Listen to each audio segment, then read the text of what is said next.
प्रार्थना कक्ष में हमारे बीच उपस्थित इस विद्यालय के यशस्वी प्रधानाचार्य श्रीमान डॉक्टर राजेश सिंह जी, यहाँ पर उपस्थित शिक्षक वृंद और प्यारे बच्चों, सबसे पहले हम आप सभी से आग्रह करेंगे कि कामधेनु मंत्र को हम दोहराएंगे, बोलेंगे। आप लोग 2-3 बार दोहरा लेंगे, उसके बाद हम अपनी आगे की बात शुरू करते हैं।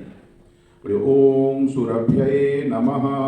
ओम सुरभये नमः। ओम सुरभ्ये नमः। ओम सुरभये नमः। ओम सुरभ्ये नमः। ओम सुरभये नमः।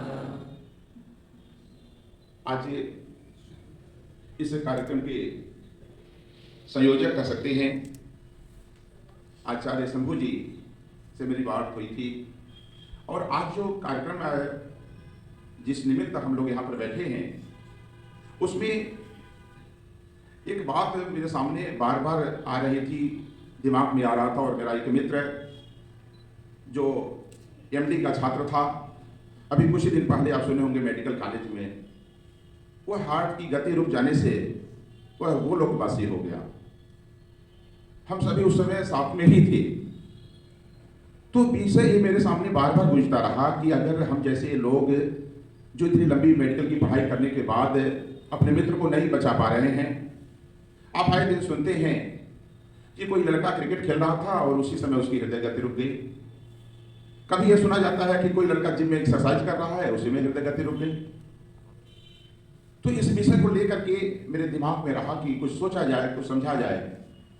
इस पर जो बायोटेक्नोलॉजी का विषय जिस सेमिनार में हमने भाग लिया, उस विषय को देखने के बाद मुझे लगा कि जो हम लोगों का विषय है गो टेक्नोलॉजी, उसके द्वारा हम इस समस्या से पूरी तरह इसका समाधान ढूंढ सकते हैं।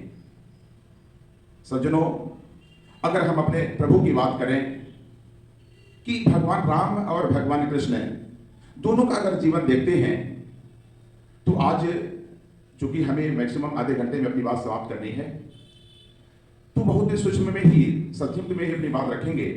लेकिन भगवान राम को गौ माता कितनी प्रिय हैं, जब आप अपने धर्म ग्रंथों की तरफ जाते हैं और त्रेता की तरफ जाएंगे तो देखिए, जब रावण का अत्याचार बहुत बढ़ गया और गौ माता को प्रताड़ित किया जाने लगा, तो पृथ्वी माता व्याकुल हो गई। और पृथ्वी माता उस समय भगवान विष्णु के पास जाती हैं। जैसे अगर आपको जिस तरह की व्यवस्था में जाना है, समारोह में जाना है, उस तरह के आप कपड़े पहन लेते हैं। पूजा पाठ कराने हैं तो आप धोती पहन लेते हैं, किसी पार्टी में जाना है तो आप टाई भी लगा लेते हैं। तो ऐसे ही माता, पृथ्वी माता सोचती है मैं किस रूप में भगवान विष्णु के पास जाए। तो देवताओं के द्वारा उन्हें पता चलता है कि भगवान विष्णु की सबसे प्रिय गौ माता है। और आप अपने धर्म ग्रंथों को देखें तो पृथ्वी माता गौ माता का स्वरूप धारण करके भगवान विष्णु के पास जाती हैं। और जैसे ही वह पहुंचती हैं वहां पर, प्रभु सीधे दौड़ पड़ते हैं, पूछते हैं माता आपको क्या दिक्कत है। तो बताती हैं कि पृथ्वी पर हमारा पूरा पृथ्वी व्याकुल हो चुकी है, हम सब व्याकुल हो चुके हैं, देवताओं की दुर्दशा है। तो उसी समय भगवान गौ माता से कहते हैं ठीक है, मैं आपकी रक्षा के लिए मैं शीघ्र ही पृथ्वी पर अवतार लूंगा, वहां पर रहूंगा। विप्रधेनु सुर संतहित लीन मन अवतार। गोस्वामी जी कहते हैं इस बात को कि धेनु की रक्षा के लिए भगवान ने पृथ्वी पर अवतार लिया था। और उत्तरकांड में अगर आप जाएं तो आप देखेंगे कि भगवान राम स्पष्ट कहते हैं कि मुझे खुश करना है तो मेरी गौ माता को खुश करना होगा। और जब आप द्वापर में चलते हैं तो द्वापर में आप देखते हैं कि भगवान कृष्ण का जन्म होता है मथुरा में, और मथुरा में जन्म होता है। लेकिन जन्म के तुरंत बाद प्रभु अपनी व्यवस्था स्वयं बनाते हैं कि मथुरा में रुकना नहीं चाहते हैं। कारण क्या है? मथुरा में कंस का शासन था, और कंस के शासन में गौ माता की काफी दुर्दशा थी वहां पर। तो भगवान स्वयं व्यवस्था बनाते हैं, वसुदेव जी से कहते हैं, उनको प्रेरणा देते हैं कि हमें जल्दी से यहां से लेकर के गोकुल चले जाइए। और आप देखते हैं बेड़ियां टूट जाती हैं, खुल जाती हैं, दरबान सो जाते हैं, और वसुदेव गोकुल लेकर चले जाते हैं प्रभु को। गोकुल क्या है? अगर आप अपने भविष्य पुराण की तरफ चलें तो गोकुल माने होता है, गो माने होता है गाय, और कुल माने होता है साम्राज्य। जहां गायों का साम्राज्य होता है वह गोकुल कहलाता है। आप भी अपने घरों में गौ माता को सम्मान देना सीख जाएं, तो आपका घर भी गोकुल हो जाएगा और बिन बुलाए प्रभु आपके दरवाजे पर चले आएंगे। प्रभु को प्राप्त करने का बड़ा सुलभ तरीका है। ब्रह्मांड पुराण में वर्णन है कि ओम सुरभ्य नमः का जब जाप किया जाता है, प्रभु की बातों गौ माता की बात किया जाता है, तो प्रभु कहते मैं वहीं पर विराजमान हो जाता हूँ। सूक्ष्म रूप से प्रभु यहाँ पर भी विराजमान हो चुके हैं। तो आप देखें, मैंने दो दृष्टांत छोटा छोटा इसलिए बताया कि हमारे जो आराध्य हैं, जो हमारे प्रभु हैं, वो भी गौ माता के लिए कितने चिंतित थे कि मात्र 6 दिन के थे। 6 दिन से ही कार्यक्रम शुरू हो गया और जब 6 वर्ष के थे तभी भगवान गौ माता के पीछे पीछे चल दिए। ये हम सभी को प्रेरणा यहाँ से शुरू कर रहे थे कि मात्र 6 वर्ष के थे प्रभु और 6 वर्ष से लेकर के 14 वर्ष तक लगातार गाय के ही पीछे पीछे वो चले। उसके पीछे कुछ कारण था और लिखा भी है कि गोमय बसते लक्ष्मी, गाय के गोबर में लक्ष्मी का वास होता है। हम देश से बाहर भी मेरा लेक्चर होते रहते हैं। मैंने देखा कि हमारे देश से बाहर कुछ ऐसे देश हैं जो विकसित राष्ट्र की श्रेणी में आ चुके हैं। गोमूत्र गोबर के तत्वों से वो पेस्टिसाइड बनाते हैं, वो एंटीबायोटिक बनाते हैं जिसकी कीमत 5 से 6 रुपए पड़ती है और भारत में वही एंटीबायोटिक 400 से ऊपर में मिलता है। जिस दिन आप गौ टेक्नोलॉजी को जान लेंगे, भगवान राम को अपने जीवन में उतार लेंगे, भगवान कृष्ण को अपने जीवन में उतार लेंगे, उसी दिन भारत परम वैभव को प्राप्त हो जाएगा, भारत सोने की चिड़िया बन जाएगा। और तब आप जब पढ़ाई करके निकलेंगे तो दोनों हाथ फैला करके बड़ी बड़ी नौकरियां आपके सामने खड़ी होंगी। ये मुझे दिखाई देता है। जब हम ग्लोबल वाइज सोचते हैं तो मुझे ये चीज दिखाई देता है। तो मित्रों, अगर हम ज्यादा कुछ नहीं कर सकते हैं तो हम इतना तो कर सकते हैं कि हम भारतीय देसी गाय को अपने जीवन में उतारें। और अभी इस पर चर्चा का विषय मेडिकल कॉलेज में दिन चल रहा था कि आप जैसे फल खाते हैं, सब्जी खाते हैं, गेहूं है, चावल है, जो कुछ भी खाते हैं, तो उसमें कहीं ना कहीं पेस्टिसाइड का प्रयोग हो जाता है और उसका प्रभाव उसमें भी होता है।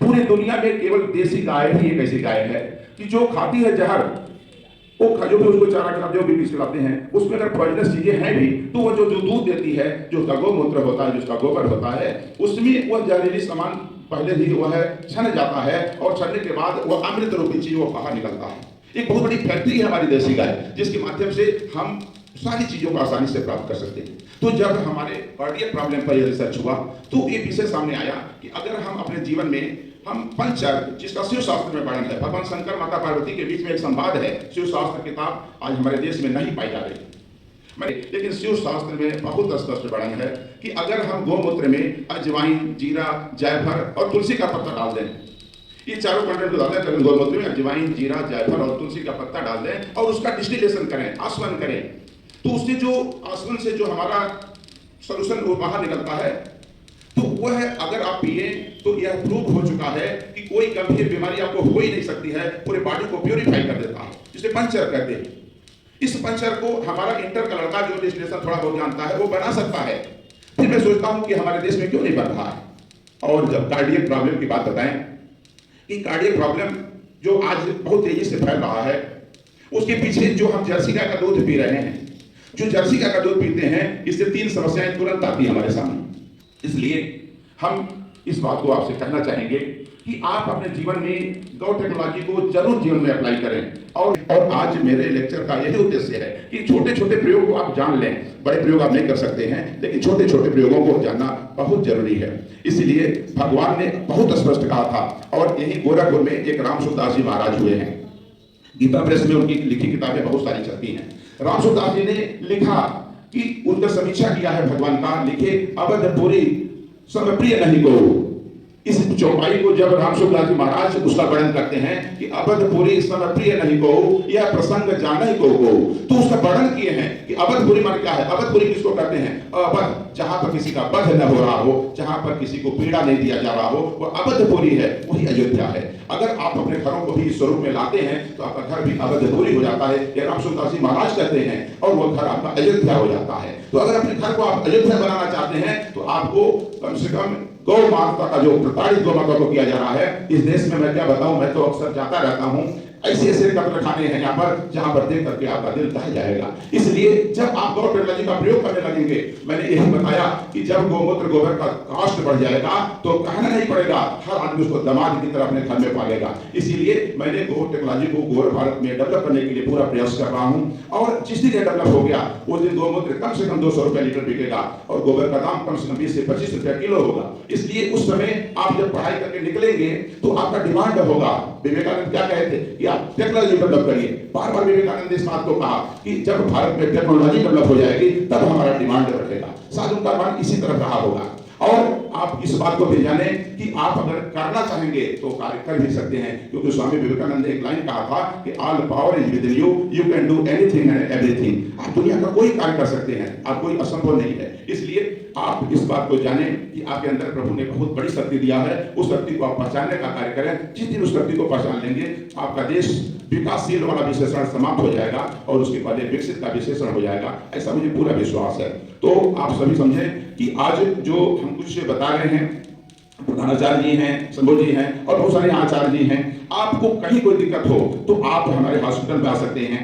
गीता वाटिका में मेरा रिसर्च सेंटर है, आप वहां आ सकते हैं। आप उसको कुछ करने का प्रयास करिए। ऐसा नहीं है मैं लेक्चर दे दिया एक परंपरा के रूप में और चले गए, फिर भी आप भी चले गए, तो ये नहीं होना चाहिए। मैं